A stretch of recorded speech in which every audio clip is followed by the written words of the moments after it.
আজ আমি কোনো বানানো গল্প বলছি না। আমি বলবো আমার সবচেয়ে কাছের এক বন্ধুর সঙ্গে ঘটে যাওয়া একেবারে সত্য ঘটনা। ঘটনাটা খুব সাধারণ ছিল, কিন্তু এক রাতে সব কিছু বদলে যায়। আপনি বিশ্বাস করবেন কিনা জানি না, কিন্তু শেষ পর্যন্ত শুনলে নিজেই ঠিক করবেন সত্যটা কি। চলুন শুরু করি। প্রতিদিনের মতো ভোরের আলো ফোটার আগেই আমার ঘুম ভেঙে যায়। টিনের চালের ঘরে গরম আর সারা দিনের ক্লান্তি জমে থাকে। গলায় গার্মেন্টসের আইডি কার্ড ঝুলিয়ে আমি বেরোই। মা আমার দিকে তাকিয়ে থাকে, চোখে ভয়, কিন্তু মুখে কিছু বলে না। প্রতিদিন যেই নির্জন রাস্তাটা দিয়ে যাই, আজও সেই পথেই পা দিই।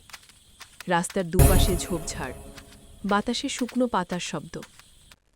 রাস্তাটার পাশে দাঁড়িয়ে আছে একটা পুরনো আম গাছ, কাণ্ডে ফাটা দাগ, যেন বহু বছরের যন্ত্রণা জমে আছে। এলাকার সবাই বলে এই আম গাছে নাকি পিশাচ থাকে। আমি হাসিও না, ভয়ও পাই না, অভ্যেস হয়ে গেছে। গাছটার নিচে ঘন ঝোপ, দিনের আলোতেও জায়গাটা অস্বস্তিকর অন্ধকার। গার্মেন্টসের সাইরেন বাজে। কাজের ভিড়ে আমি সব ভুলে যাই। সময় গড়ায়। হঠাৎ ওভারটাইম পড়ে। বাইরে অন্ধকার নামতে শুরু করে। আজ রাতটা অস্বাভাবিকভাবে গভীর। ছুটি পেয়ে আমি একাই রওনা দিই। নির্জন রাস্তায় পা দিতেই বুকের ভেতর অজানা একটা চাপ অনুভব করি। চাঁদের আলো মেঘে ঢেকে যায়। চারপাশ হঠাৎ নিস্তব্ধ হয়ে ওঠে। দূর থেকে আমগাছটাকে কালো ছায়ার মতো দেখায়। হঠাৎ মনে হয় কেউ যেন আমার পিছনে হাঁটছে। আমি থেমে যাই, কান পেতে শোনার চেষ্টা করি। পিছনে তাকিয়ে দেখি কিছুই নেই। নিজেকে বোঝাই, ভয় পেমে চলবে না। আবার হাঁটা শুরু করি। ঝোপের কাছে আসতেই মনে হয় ঝোপটা নড়ল। খসখস শব্দ। বাতাস না থাকলেও পাতাগুলো কাঁপছে। আমি হাঁটার গতি বাড়াই, হৃৎস্পন্দন জোরে বাজতে থাকে। আমগাছটার একেবারে সামনে আমি পৌঁছে যাই। হঠাৎ বাতাস থেমে যায়। চারপাশে এক অস্বাভাবিক নিস্তব্ধতা নেমে আসে। আমগাছের কাণ্ড থেকে একটা ভেজা গন্ধ আসে, লোহার মতো, রক্তের মতো। আমি না চেয়েও গাছটার দিকে তাকাই। হঠাৎ আমগাছের ফাটা কাণ্ডের ভিতর থেকে দুটো চোখ খুলে যায়। চোখগুলো রক্তের মতো লাগে, জ্বলছে, যেন ভেতরে আগুন।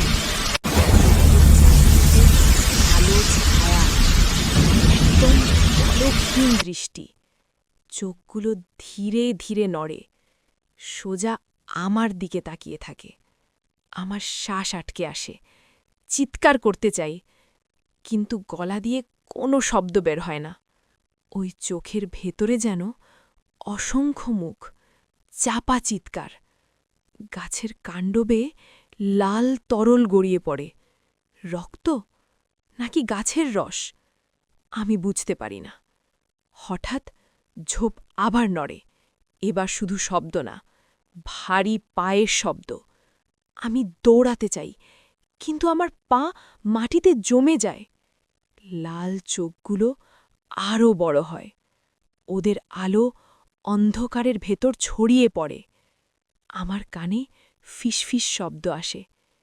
আমার নাম ধরে ডাকে। এরপর হঠাৎ সব অন্ধকার। পরদিন সকাল। রাস্তায় মানুষের ভিড়। ঝোপের পাশে আমার নিথর দেহ পড়ে থাকতে দেখা যায়। চোখ খোলা, মুখে চিরস্থায়ী আতঙ্কের ছাপ। শরীরে আঘাতের চিহ্ন আছে, কিন্তু কোনোটা স্পষ্ট নয়। পুলিশ আসে। কেউ কিছু বলে না। কেউ বলে এটা পিশাচের কাজ। কেউ ফিসফিস করে বলে রাতে ওই রাস্তায় খারাপ লোক ঘোরে। আমগাছটা আগের মতোই দাঁড়িয়ে থাকে, নির্দোষ, নিশ্চুপ। কাণ্ডে শুকনো লাল দাগ। রক্ত নাকি শুধু পুরনো ক্ষত। ঝোপ পরিষ্কার করা হয়। রাস্তায় আলো বসানো হয়, লোকজন স্বস্তির নিঃশ্বাস ফেলে, কিন্তু রাতে আমগাছের ছায়া আরও লম্বা হয়। কিছু মানুষ বলে রাতে এখনও নাকি ওই লাল চোখ জ্বলে ওঠে। আবার কেউ বলে সবই কুসংস্কার। আমার মায়ের চোখে একটাই প্রশ্ন, কার দোষ? গার্মেন্টসের সাইরেন আগের মতোই বাজতে থাকে। নতুন মেয়েরা সেই রাস্তায় হাঁটে, কেউ দ্রুত হাঁটে, কেউ মনে মনে প্রার্থনা করে। আমগাছটা নীরবে সব দেখে যায়, তার ছায়ার নিচে জমে থাকে ভয়।